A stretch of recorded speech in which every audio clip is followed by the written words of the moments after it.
Matutong yumuko at magpakumbaba.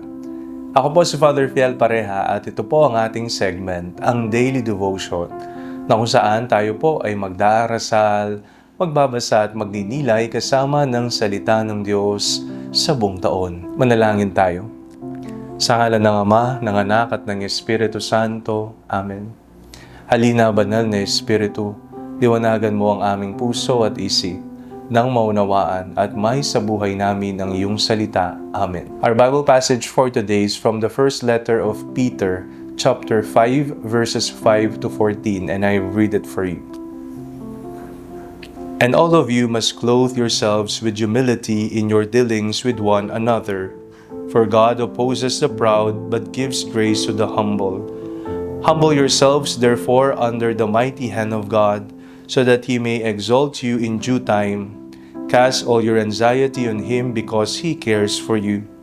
Discipline yourselves, keep alert. Like a roaring lion, your adversary, the devil, prowls around, looking for someone to devour. Resist him steadfast in your faith. For you know that your brothers and sisters throughout the world are undergoing the same kinds of suffering. And after you have suffered for a little while, the God of all grace, who has called you to His eternal glory in Christ, will Himself restore, support, strengthen, and establish you. To Him be the power forever and ever. Amen.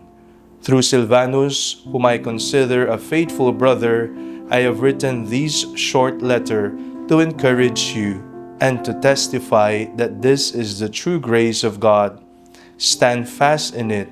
Your sister church in Babylon, chosen together with you, sends you greetings, and so does my son Mark. Greet one another with a kiss of love. Peace to all of you who are in Christ. Sa pagdiriwang po natin sa kapistahan ni San Marcos, inaanyayahan tayong pagnilayan hindi lamang ang kanyang isinulat, kundi ang kanyang puso bilang tagapagpahayag ng salita ng Diyos.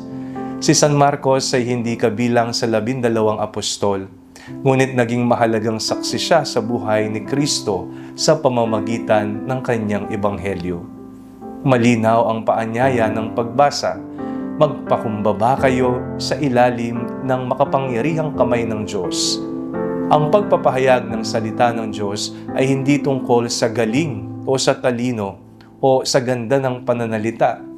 Ito ay tungkol sa pagiging bukas sa kasangkapan ng Diyos. Madaling mahulog sa tukso na isipin na tayo po ang bida, na tayo ang magaling magsalita o magpaliwanag. Ngunit ang tunay na ebanghelisasyon ay nagsisimula sa pagpapakumbaba. Ang pagkilala na ang Diyos ang kumikilos at tayo ay Kanyang ginagamit lamang. Isang mahalagang aral mula kay San Marcos ay ang mapagpakumbabang paglilingkod sa pagpapahayag ng salita. Hindi niya ipinagmalaki ang sarili.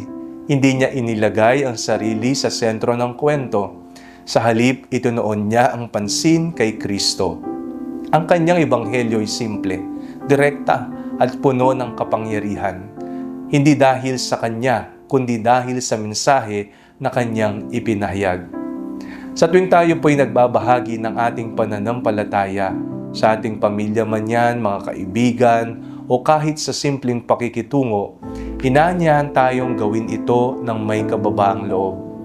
Hindi po para ipakita na tayo ay tama, kundi para ipakita ang pag-ibig ng Diyos.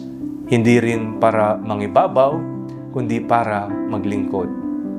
Sa mundong puno ng ingay at pagpapakita ng sarili, ang tunay na saksi ni Kristo ay ang taong marunong yumuko. Handang makinig, handang matuto at handang magbigay ng papuri sa Diyos sa lahat ng bagay. Manalangin tayo. Panginoon, turuan mo akong maging mapagpakumbaba sa aking paglilingkod. Tulad ni San Marcos, naway hindi ako maghanap ng papuri para sa sarili, kundi ituro ko ang lahat sa iyo. Gamitin mo ang aking salita at gawa upang maipahayag ang iyong pag-ibig sa kapwa. Sa bawat pagkakataon, tulungan mo akong magtiwala at magpakumbaba sa iyong banal na kalooban. Amen. Sa ngalan ng Ama, ng Anak at ng Espiritu Santo.